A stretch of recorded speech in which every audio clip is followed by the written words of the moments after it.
People are so afraid of creating content because they think they're going to repeat themselves. But we as humans need things repeated many times. Yeah. So we get it. Absolutely. So why not drill that till the person who you're meant to serve gets it? Is my office set up to like in less than 30 seconds, I hit that red button and we can create, right? Everything in life has a recipe. When was the moment that you decided I need to go online and start showing people how to do this on YouTube? Very good question. It was scary. Are you a one-man band? Pun intended. We're on multiple six figures. We've been in business for 2 years and a couple months. My wife has just quit her job to come and help. Till that day, there was a one-man band. Then we gotta put you on the spot. I can see you got the guitar in the background. We gotta play something. Okay, cool, man. We gotta play something. I'm gonna show you how easy it is to play the guitar. All right. Let's go. Growing up, I did guitar lessons. And then we have an instrument called cuatro in Venezuela, which is like a bigger ukulele type of deal. 4 strings. 4 strings, yeah. Yeah. And I did that one for a little bit too, but my thing was soccer, just as my brother. So fun story, I was actually in the choir too. And we had like the biggest choir event in this like super important university, super important room, you know, that like top artists go and play. And I had my first soccer game of the season that same day. And I was like, I want to go to soccer. My mom was like, no, this is a unique opportunity. Nobody ever sings in this place, you know, like, and you guys are going to be there. So I went to singing, and after that, I was like, I quit. Revenge. Yeah, it's funny. Like with kids, you got to let them do what they want. Yeah. Or I mean, you'll just lose them, right? Yeah, definitely. I was way too rebel, but that day you lost part of mom. I don't know. Can I say now what I was gonna say because we're recording or not yet? Yeah, we actually just started recording, but Dan, welcome to the show. Thank you. By the way, so Fonzie for the longest time was like, I want to learn the guitar, and he bought like 4 guitars. We still have 2 at home. I will say not for the longest time. I feel like I still have that fire in me. So for the longest time, still happening. He moved out. The guitars are still at my place. One of the guitars is at your place. Collecting dust. And anyways, I'm excited to bring you on, man, because, you know, not only do you publish your own book, which is 4.8 stars on Amazon. Let's go. More than 1,000 reviews. You've helped more than 100,000 beginner guitarists. Is that the right accent? Guitarists in their journey. Yeah. I mean, you are an expert in breaking down your processes into easy to follow steps. Maybe that's why a lot of people kind of trust you with, you know, what you do. You know, you're the founder of Learning Guitar Secrets. You reached more than 1 million views on your channel a few weeks ago. Thank you. Impressive. Yes. Thank you. Since April. Oh man, that's so cool. And anyway, so you know, we're not talking here content. We came here so we can learn guitar. To finally. learn guitar. Let's do it. I'm excited. No, jokes aside, man. You know, we connected through obviously, you know, our accountability group that every you know morning, and we had a conversation. Awesome, you know, coach, mentor / everything else. It's like, you guys need to talk a little bit about content and podcasts. And I'm like, dude, I'm so excited. You know, you came with some questions about podcasts, and now today we're coming with some questions about, you know, how you've leveraged, you know, your knowledge in online sales and not only and on content, which it looks like you have an amazing, you know, platform. So thanks and welcome to the show, man. Welcome. Thank you. I'm very excited. The full Biz Bros experience. That's great, man. That's right. I hope we're up to expectations in here. But then what my brother was saying is true. I've been, you know, I kind of like told a little bit of the story. That was the short part. I did take classes when I was growing up. But when I moved to the States, I was like, you know what would be really cool? To be able to play the guitar. You know, in my mind, I was like, I can pick up all the girls if I can play the guitar, right? So I bought like a $20 guitar on Amazon. A week after that, my roommate kicked a soccer ball to it. accidentally, I'm making air quotes in here because I think it wasn't accidental. He broke it, and I was like, you know what? I'm gonna wait a little bit more. Couple years later, I was like, all right, this is when I'm gonna learn. I picked up a guitar, right? I went online and I found YouTube videos, started learning a few things here and there, eventually left it aside. Couple years later, I'm gonna learn again. Bought another guitar. Now I had 2 guitars, 0 skills, and I went and actually purchased it's like the Fender cores that they have, right? Yeah. They market it, big company, they have a lot of money to market that. But I'll be honest, right? Like, it didn't work out. It didn't make me more passionate about learning. And it became a little bit frustrating at times. Eventually, I kind of like put it aside. I still would like to learn. And after checking your stuff, I'm like, you know what, then I think I'm gonna give you a chance. I'm gonna get back on the guitar and learn. I could be your case study too if you want to. Let's go, man. But based on this and what I've seen on kind of like the skill market, right? I'm curious because we're on the service market, right? Where when we create content is to sell our service. When you create content is to sell a skill. And I'm curious in your eyes, like is there a difference in there, right? Like when you create content to sell a skill set, what is it exactly that you're focusing on? For sure. I mean, I can't sell done for you products, right? I can't go to your house and play your guitar and be like, hey, Fonzie, you play guitar. So I got to teach you how to do it, right? Mm-hmm. So let me ask you this question, Fonzie. Why do you think you failed at learning how to play the guitar? Because the statistics, 95% of the people fail. Why do you think that is? You are a failure, Fonzie. I'm not calling you a failure. I think, I will say I haven't failed yet because I don't keep trying. I'm kidding. I did fail. Yeah. But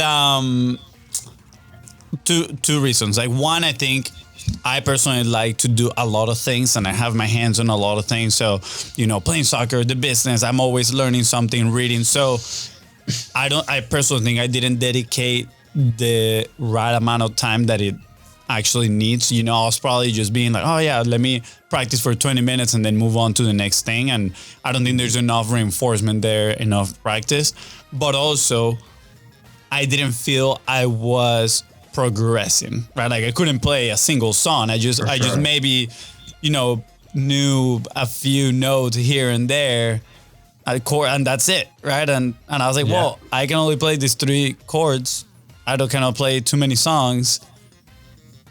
It's not fun. It's not fun, right? So here's the thing. I mean, you hit the nail on the head. I believe the system in which guitar is taught is completely broken. I mean, with 95% of people failing, it can't be the people's fault. It has to be the system's fault, if that makes sense, right? So let me put you this example. Have you ever gone go-karting? Oh yeah, we went like a week ago, right? You know how many people fail at go-karting? Yeah, Fonzie's one of them. I crushed him. We're talking to the wrong brother. Wait till you go with me. I'm very competitive. Okay. So, you know how many people fail at giving a lap to the track on go-karting? 0. Yeah. I mean, maybe a 0.1%. There's always someone, right? But 0% of people fail at that. Why? Because it's easy, right? Mm-hmm. Yep. Yeah. Well, becoming Michael Schumacher is not easy. Yeah. You need what you just said, Fonzie, a lot of time. Yep. But you don't need a lot of time to play music. And the guitar is just a tool to play music. Yep. So I teach my beginners in 1 hour how to play a full song, strumming through chords in 1 hour. What song? Why? Like, are we talking Through Fire and Flames, metal? Solo? No, that's not going to happen. That's Michael Schumacher, bro. Come on, get it right. Kidding, that's your dream. That's your dream, right? No, like strumming through a song, like the Joker, classics, right? Yeah. What? I mean, with three chords, you can play thousands, thousands and thousands of songs. Then I love what you're saying, right? Because obviously, this is your craft, this is what you do. But at the same time, I'm looking through the eyes of, the entrepreneurs or the content creators that are out there. Like, it's similar thing, right? You're talking about principles, right? Be like, hey, if we conquer the basics, right? If we know exactly where we want to go, and like, what's the goal? Is the goal to become the Michael Schumacher, right, of the go-kart like thing, or is the goal to drive the go-kart around consistently for a long period of time so we can become then Michael Schumacher? And I see this like every single day in the studio with the people that are coming in, or the calls that we're having, or entrepreneurs that might be like really good at their craft because they've been actually doing it for a long time. Then they want to translate those skills into content creation, for example, right? And there's many layers, right? We need to learn how to crawl before we walk and then run, and production can only take you so far.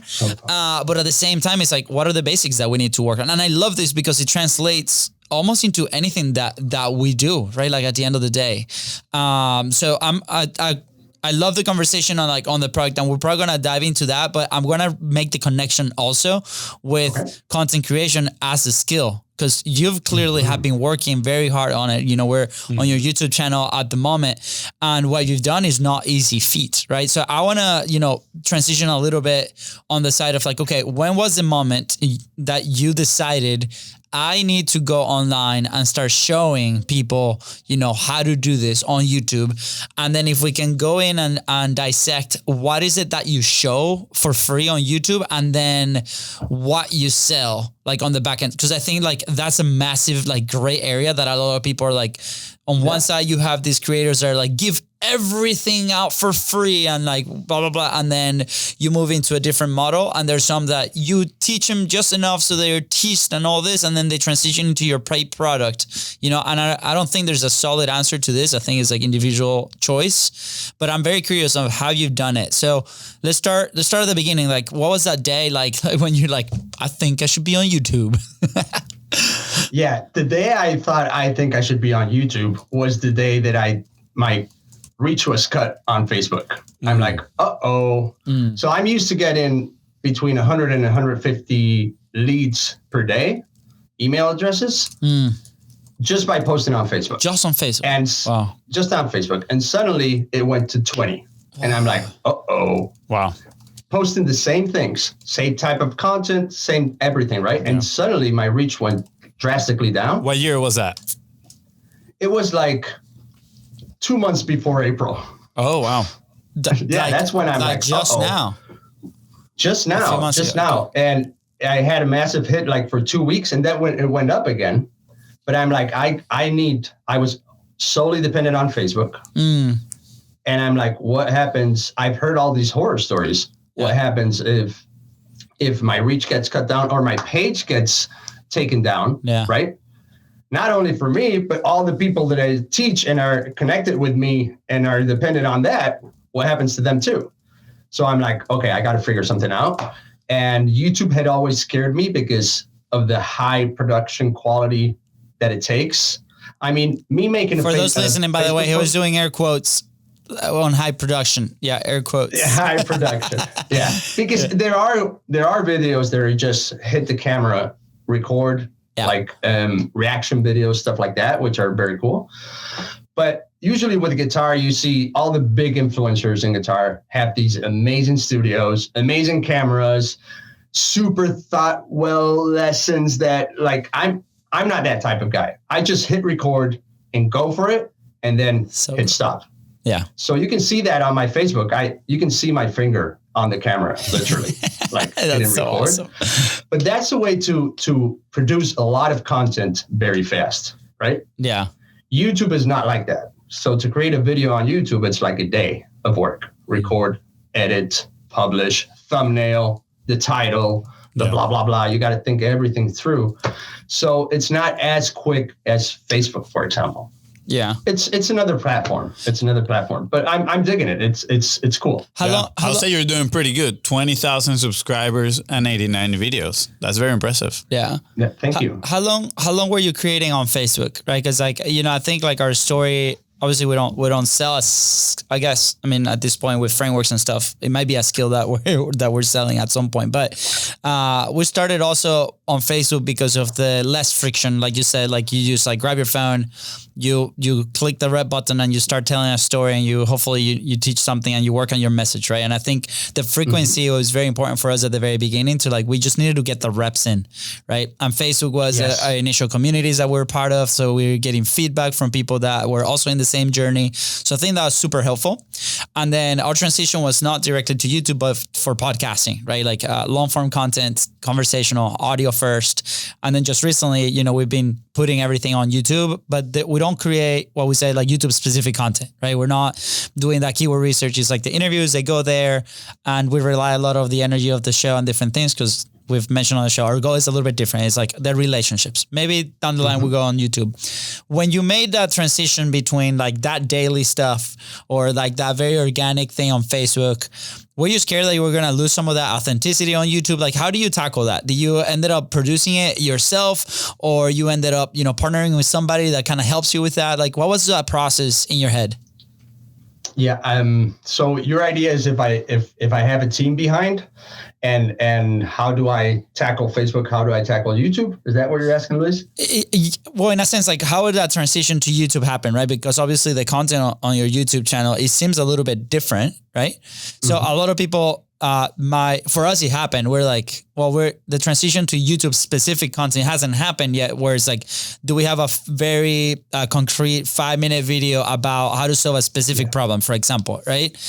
On Facebook for us was very organic. We would jump in there, we will get in the rep, we will tell a story, or we would jump on a live, which became the podcast, you know, with some of our guests, and it still happens. But that transition for a lot of people might be very intimidating, right? They're like you said, a day worth of shooting. How do you even come to that day? Like most people don't have any idea, right? They're like, yes. So okay, how was that initial 5 videos?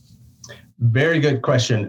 It was scary because diving into a platform that is so high level, I saw YouTube as like going to the cinema, you know, like, oh my God, how am I, like the lights, everything.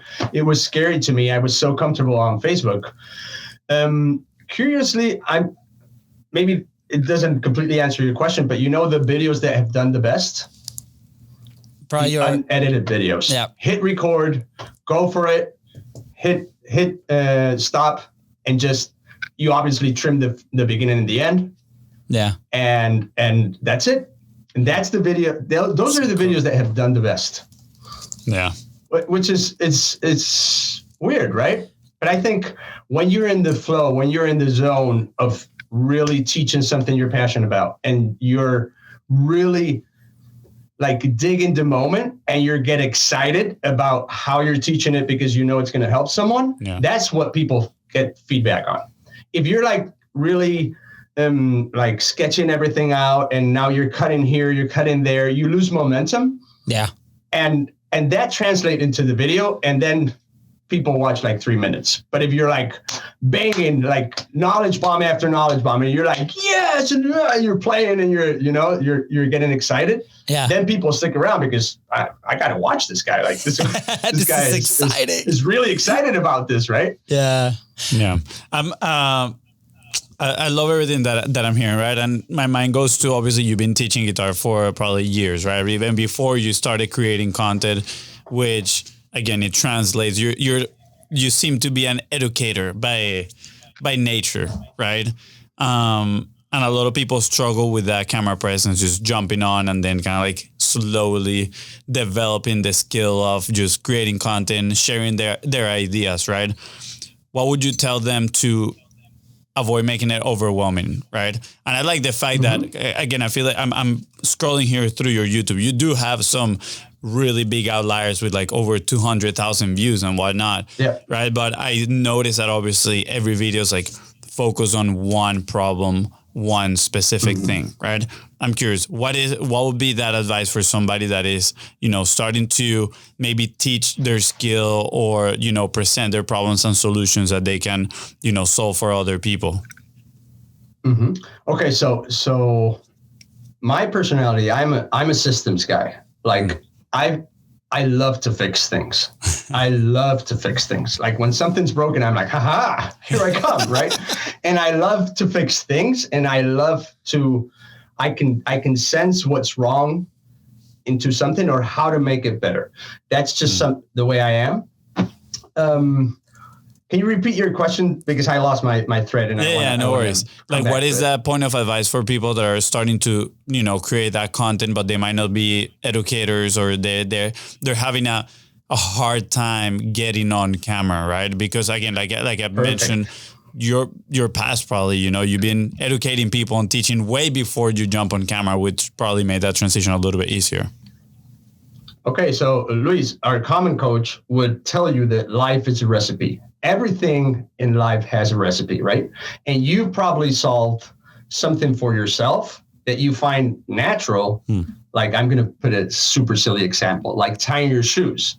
Well, a 5-year-old kid maybe doesn't know how to tie his shoes. And for him, it's difficult. For you, it's very easy, right? Yeah.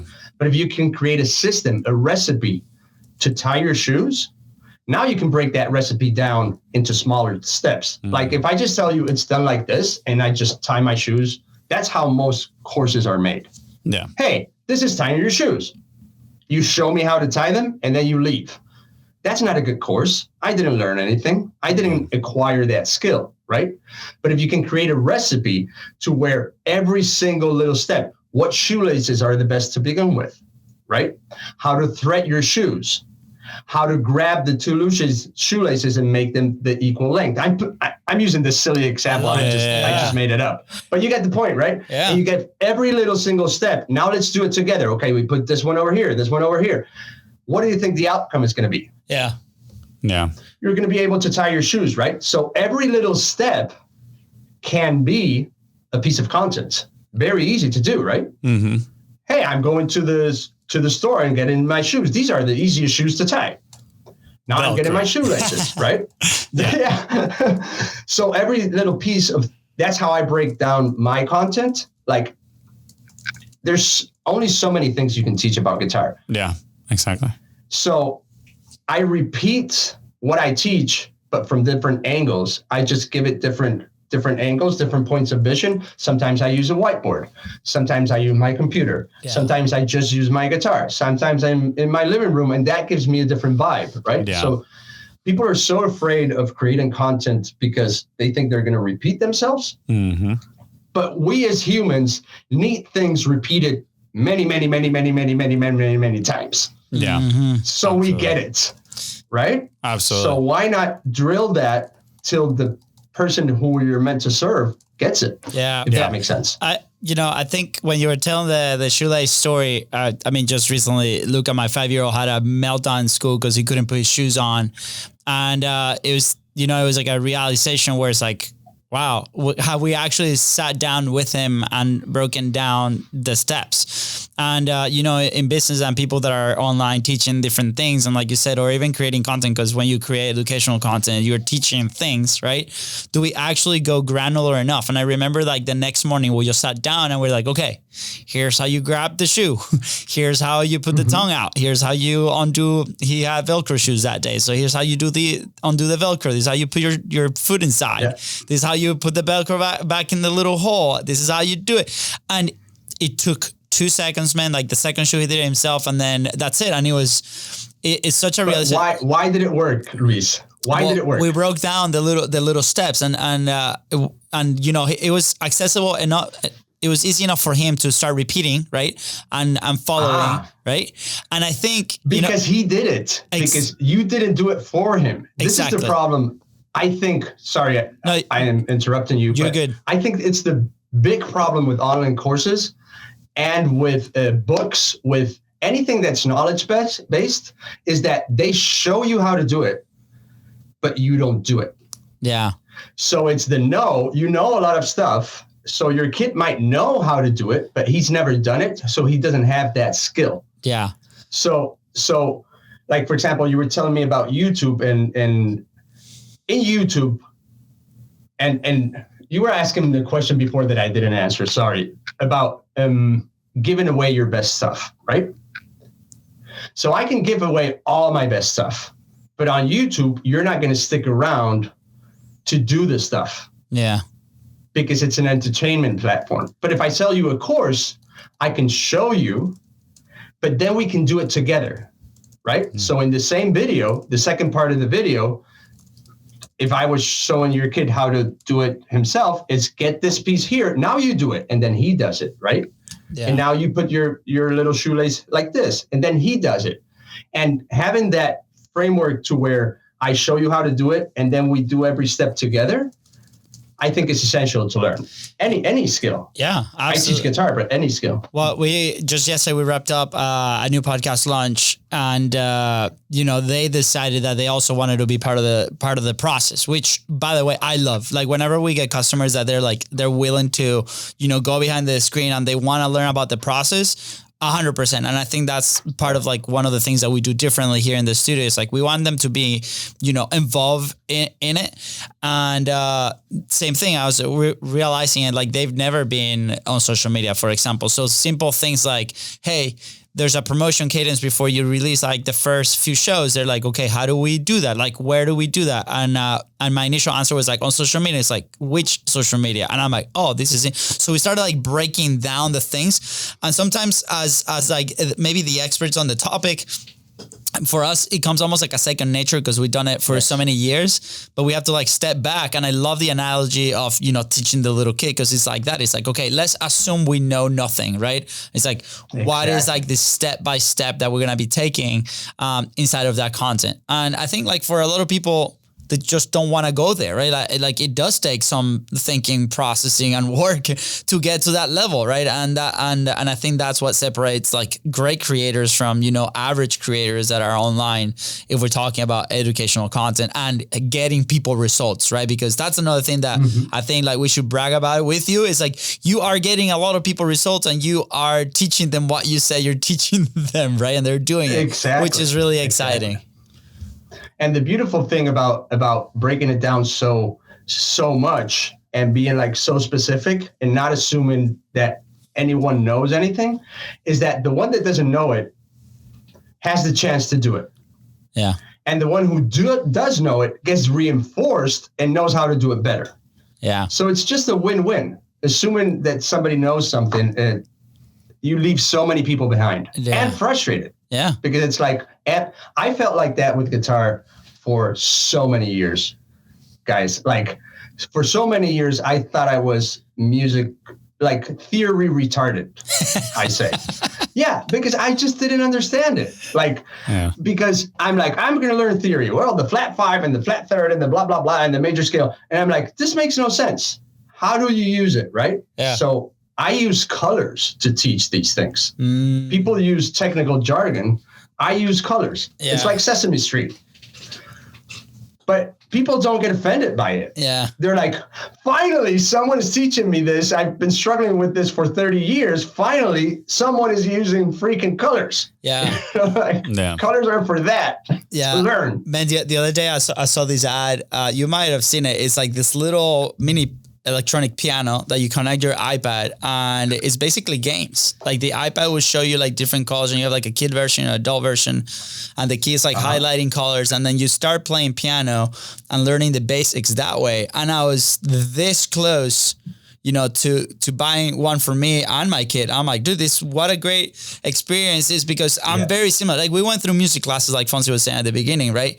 But it was like, okay, people have different ways of learning. People have different ways to consuming content, right? I'm very top level. A lot of what we talk about is also, people might listen to a podcast. Other people might prefer to watch it. Like other people might prefer to get the nuggets. Like other people might prefer to do this. And I think that's what's so important, not only in content, but in general in your processes. Look back and be like, okay, what are the things that, people might be looking, and like, maybe let's consider that other people are learning in a different way. Maybe let's consider that people are consuming content in a different way, right? A lot of people ask us like, okay, why?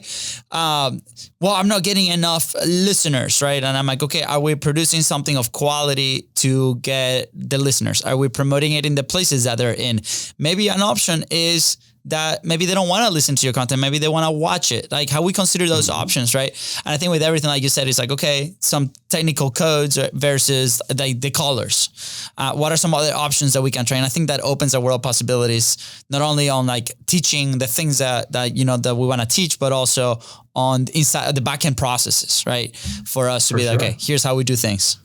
So I want to transition here a little bit. I think we've covered pretty good basis on, how to teach this skill. Right? How to teach. Yeah. How to teach the skill, how to create content around this skill.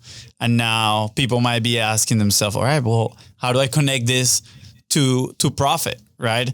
And you mentioned you were getting about 100, 150 leads per day on Facebook, right? I'm guessing, people might be asking themselves, whoa, is all that from organic content? Does he do paid advertising, right? Like, what is his strategy to bring in people to, sign up to his email list?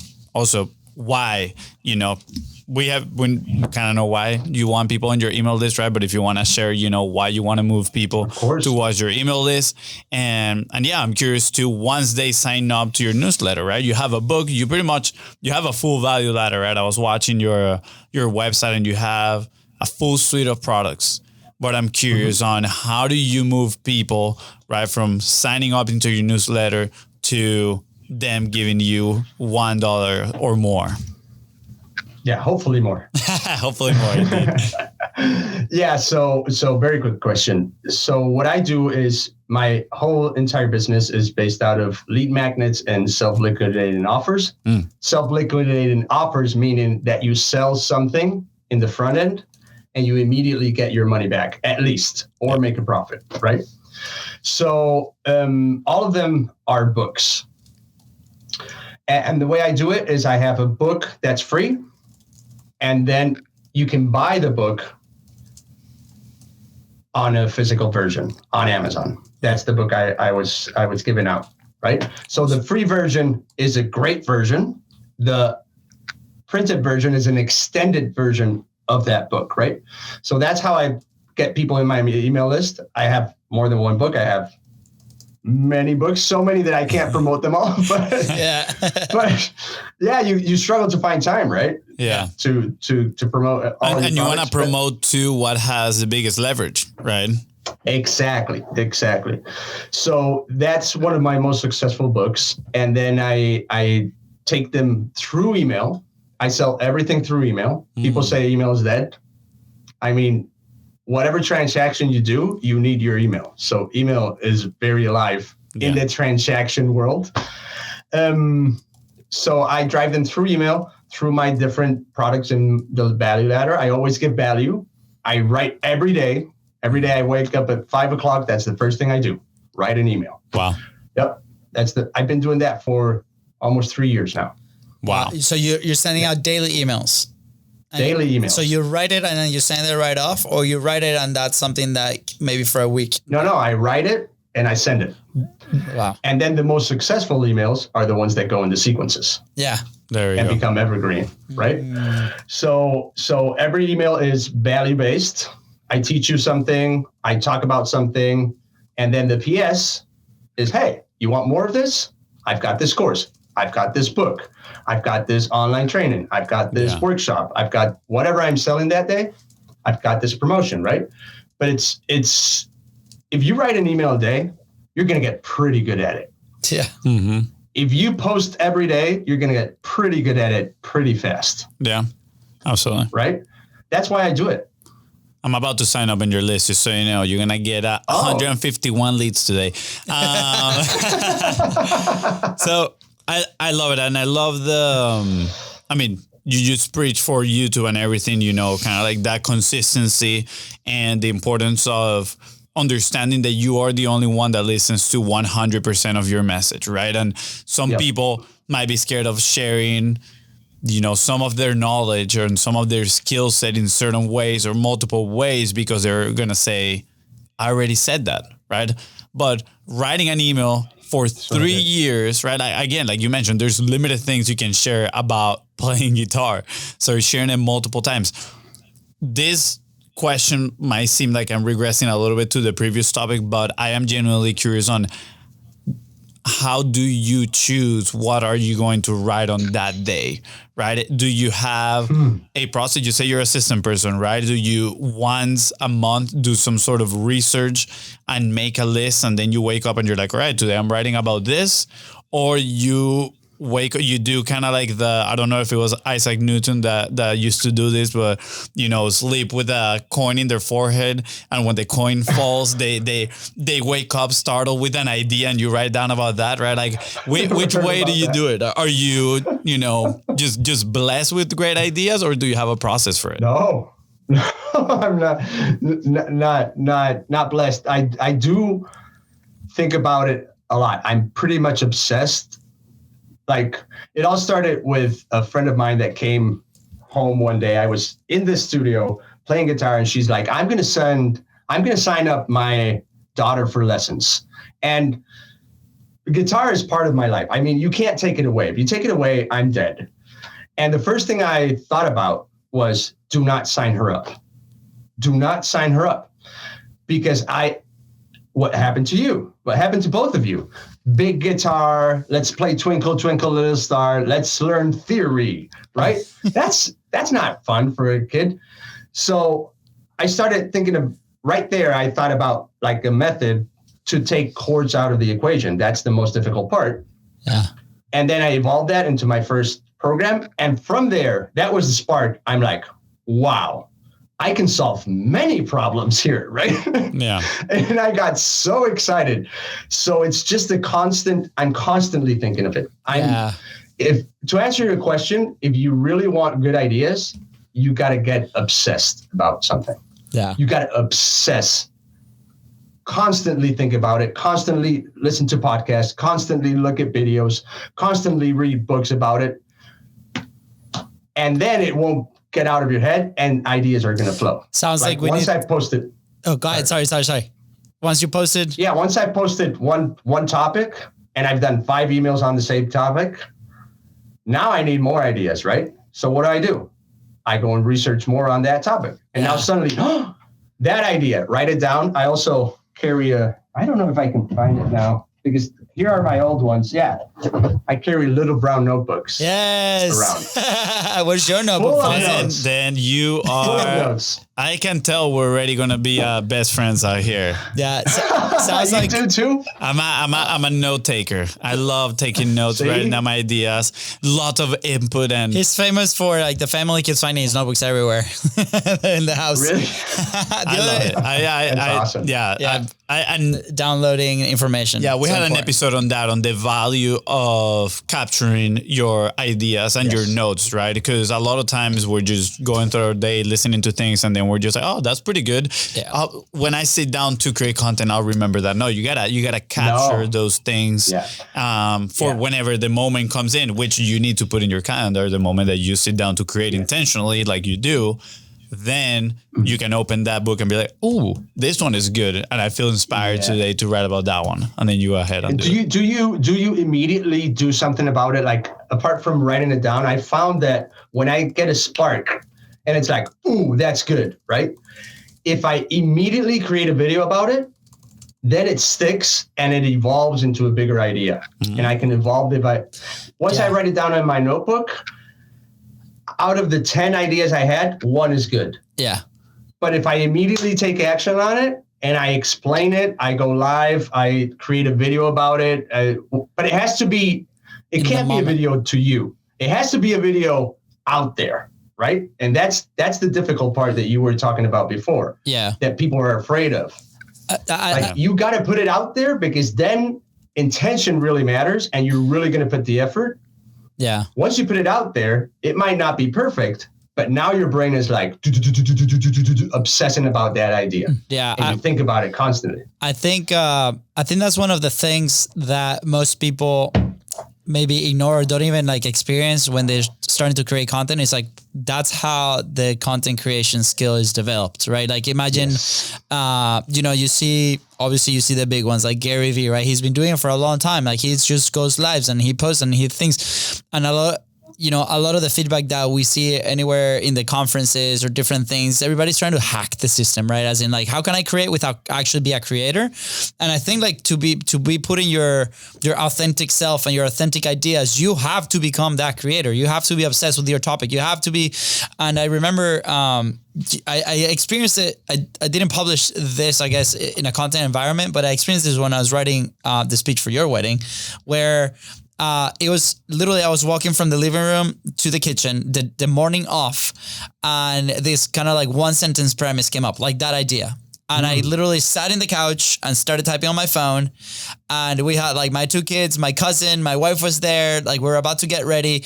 And I literally just like walked real quick to the office and like locked myself. And like the whole download just happened that moment, right? So it's like, and then obviously you refine it a little bit. And that was the thing that I said. And I think it was a good piece. But it also happens whenever like you're trying to write like a blog post, for example, or identifying your creation moments. Like sometimes you're going to have that idea and you write maybe the script, or you have the premise, or you have like the bullet points that you're going to share on that video. And you're very, like you say, you're very passionate in that moment. And I think like in today's day and age, we have to be ready to capture those, right? Whether like you edit it or whether you grab that piece and you send it to the team for them to develop further, right? Like a video that you did, and that might go to YouTube, or for us, the podcast is that tool.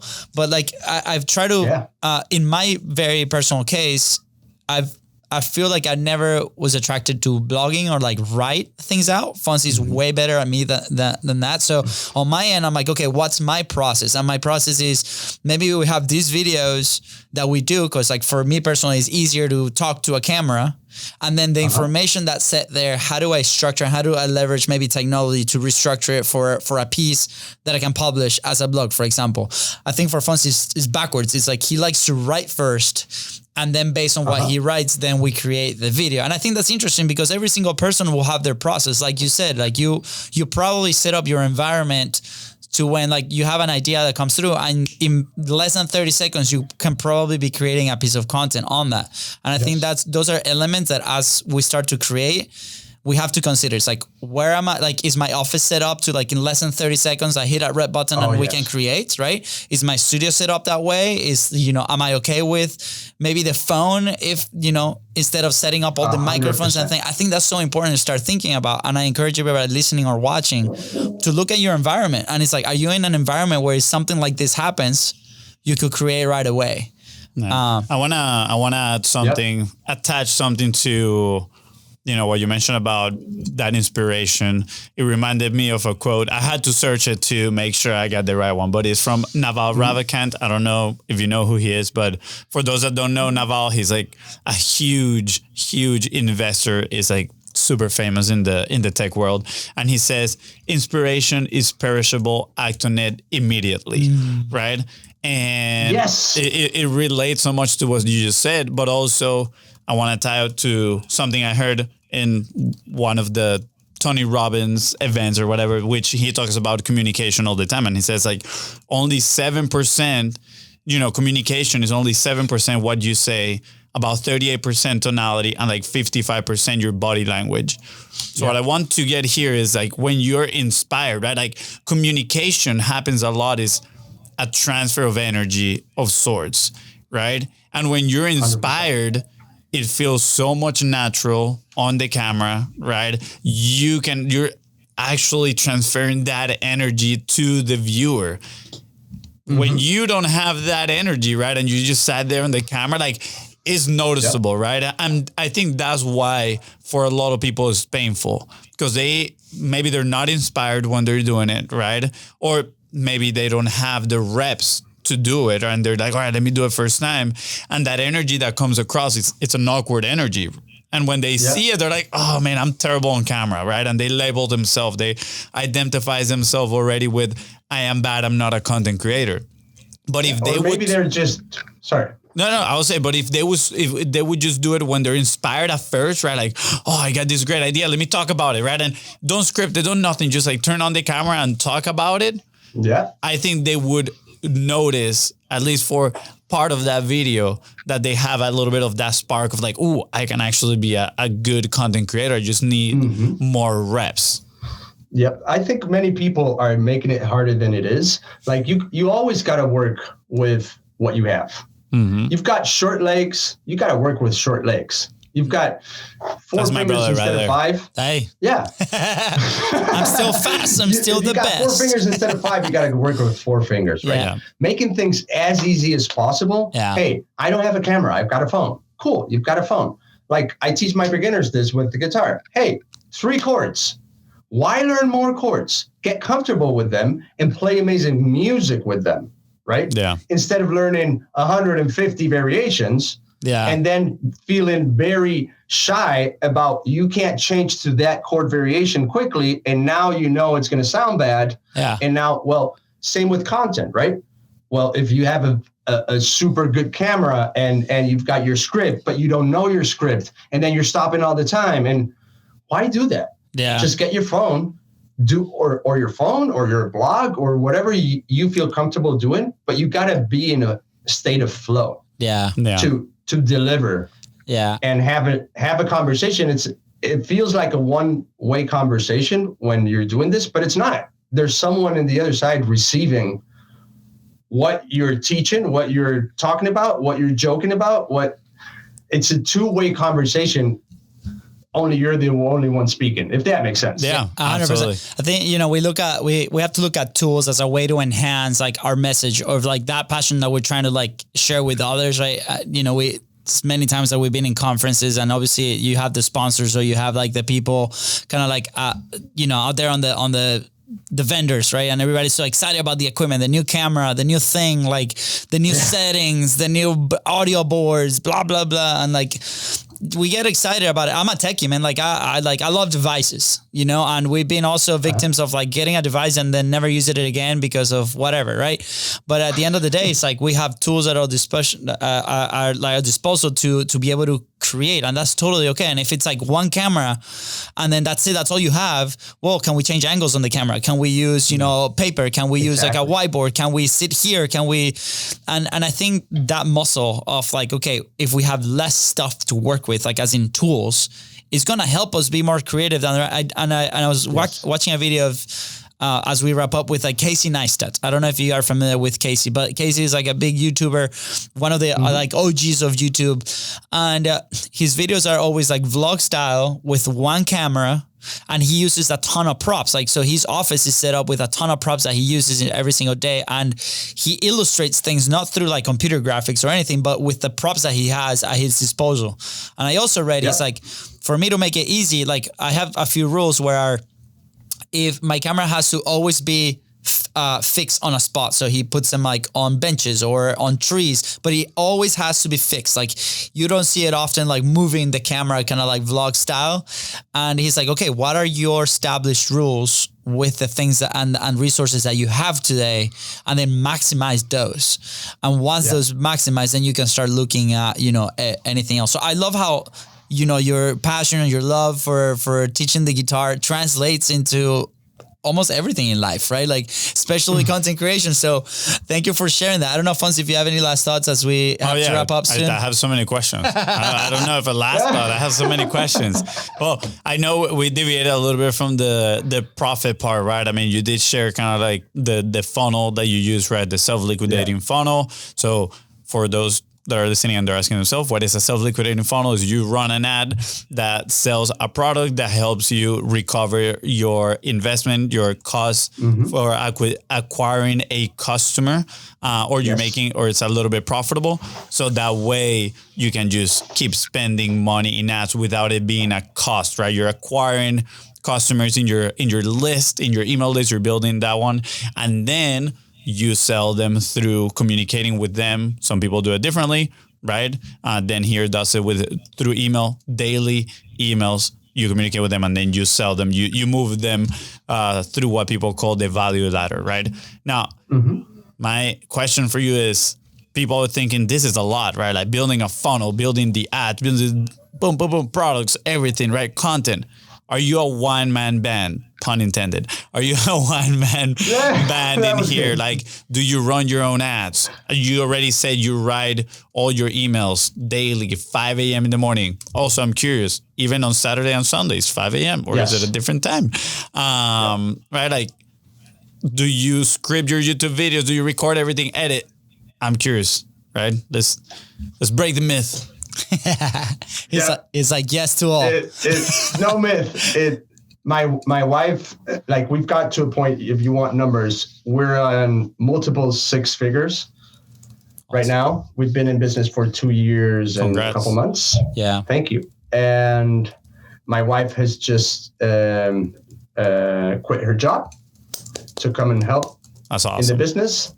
Yeah, like a couple months ago. So till that day, it was a one-man band. Wow. Now it's a couple band. Does she play an instrument? It's made so much difference. I mean, it's crazy just having my inbox clean when I wake up. Just imagine that, right? I had when she came in, I had 1,500 unread emails. Wow. And now it's like I can answer my students' emails now, right? Like That's I don't have to amazing. filter through all the things that come in through. Like she's taking more care of the cookie cutter and the sending the books. And if someone has a problem logging in, stuff like that, that really Fulfillment takes a lot of. operations. Yeah. So she's more of the I'm more of the creator, and she's the operator, right? That's so cool, man. That's so cool. Yeah. Then Does she play an instrument? the keyboard, the computer keyboard. Yeah. Dan, I know that we're like on the hour, man. I really appreciate you coming in and sharing your process and sharing like this point of view. I think it's so good. I personally think I relate a lot with like the way that you create and the way that you've tackled this. You know, for us it's like soccer and you know, content frameworks, I guess. But I'm in the shower and I'm thinking about like how can we, you know, make this a little bit more effective, or how can we do this? And so anyways, I'm very passionate about it. We're gonna leave all your links right below, so people that are interested in learning more about Den and what he teaches, they're gonna be like right below. Fonzie, if you're not, you know, playing the guitar in a month, you are not longer part of this business. Wait. Whoa. I almost forgot. We cannot close the dot. Then we got to put you on the spot. I can see you got the guitar in the background. We got to play something. Okay, cool, man. We got to play something. I'm gonna show you how easy it is to play the guitar. Let's go. Yes. With a silly example. Okay, can you hear it? Yes. Yep. Yeah. Okay. So do you know what is the most essential part in music? That you like Rhythm. Yes, rhythm. Perfect. Right. So rhythm is very simple. If you can count to 4, you can play rhythm. Right. 1, 2, 3, 4. 1, 2, 3. Cool. Right. Very basic, but we're keeping it very short because we're gonna do this in 1 minute. I love it. Okay. So what is the most difficult part of playing the guitar? You've tried. Well, for me, it's changing the chords, like from one chord to the other. Okay, so luckily for you, there's already a chord done for you in guitar, right? So if you strum strings 3, 2, and 1, that's an E minor chord. So you don't even have to fret anything. Now apply that 1, 2, 3, 4. Okay, now with one finger, you can move those 3 notes across the fretboard to play any minor chord with one finger. Wow. Check this out.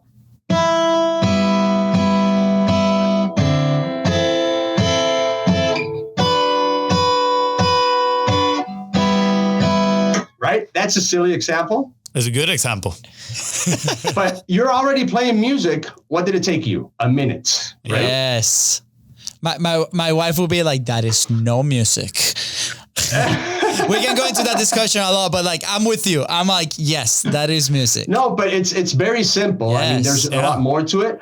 But right there, you're already playing music. This is just a tool to play it. And So cool. any guitar player, if you work a little bit on this, like for 30 minutes and play a basic minor blues, any guitar player experience will jam to that for hours. And now you got a band. Yeah. Yeah. So cool. 30 minutes. I'm about to go jam Right? at home just so you know, I'm gonna grab the guitar, tune it, and go with the finger and play E minors. Dude, and that, most importantly, that's a massive win, right? Like you just positively reinforce yourself into, I did it. I'm just going to continue to do it.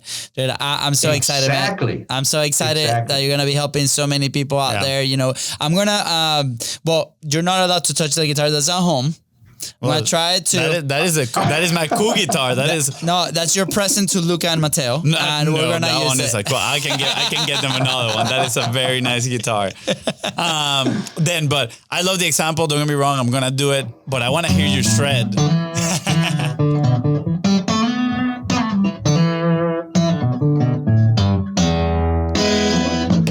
So that good. make it? So good. Let's go. I'm just gonna say that also sounds like a perfect intro song for YouTube right there. You know, Yeah. learning Look guitar at with that. Dan, something like that. We gotta get your little jingle so we can put it on. You're a natural shredder, man. I can see it in you. You're like, I need that. I'm not gonna lie. When I'm in the car and I play some blues and they go off on a solo, Yeah, man. nothing feels better. I absolutely love it. I love a good So cool. guitar solo. Yeah. It just, you To- know, It's the best. yeah. Thank you, man. When we go to Europe, we gotta go visit you, and we'll know some notes and play with you a little bit. Wait, where in Europe are you? Barcelona. Barcelona, you gotta come, man. Baby. Now you're interested. Yeah, absolutely. I'll see you tomorrow. Dude, yeah. Today, is there anything else that you want to add before we head out? No, we're a few minutes over. This was great, man. This was great, guys. Thank you for having me over. Absolutely, man. I've had a blast, and yeah, whenever you want to learn how to play the guitar the easy way, just hit me up, man. Yeah. Sounds good. I mean, I'm gonna, just so you know, I already got it here. learningguitarsecrets.com. I'm gonna get your book, and then I'm gonna go to Amazon. I'm gonna get the other book, and I'm gonna practice. Oh, I wanted to ask, do you have a community? Because you have courses, right? Do you have any community continuity type of program that people could join? I do have a membership, but it's closed at the moment. Okay. Got Yeah. it. Got it. Yeah. It's only for people that want to learn and they stick for them for a while and then they can prove they really want to learn. No, it's closed because I'm very attached to those students, and I need a way to bring more people in without leaving those students behind. Yeah. I love that. If that makes sense. Absolutely. I love that. I think it talks very highly of you and the level of intention you put into teaching people. Yeah, we've been trying to figure out like a model for like our football or soccer project, and I think we found something here that we might model after you, man. So I'm very excited. Nice. Yeah. Nice. Tell me about it. Like, message me and tell me about that soccer. Yes. It's that would be it's a awesome. fun, very ambitious project, and I think like most of our passion is there. So, But I will say no Barca fans allowed. blah blah blah. No Barca fans allowed? Yeah, it's just gonna be you. I mean, he's an Arsenal fan. He's still bitter from the final in 2006. Anyways, we just lost all the audience now, like because Fonzie. Don't buy my book. Go learn hard guitar. Go. Exactly. Anyways, dude, Dan, you have Two Brothers for Life now. We appreciate it. We had a blast. Thank you so much. so much. And Fonzie, anything else?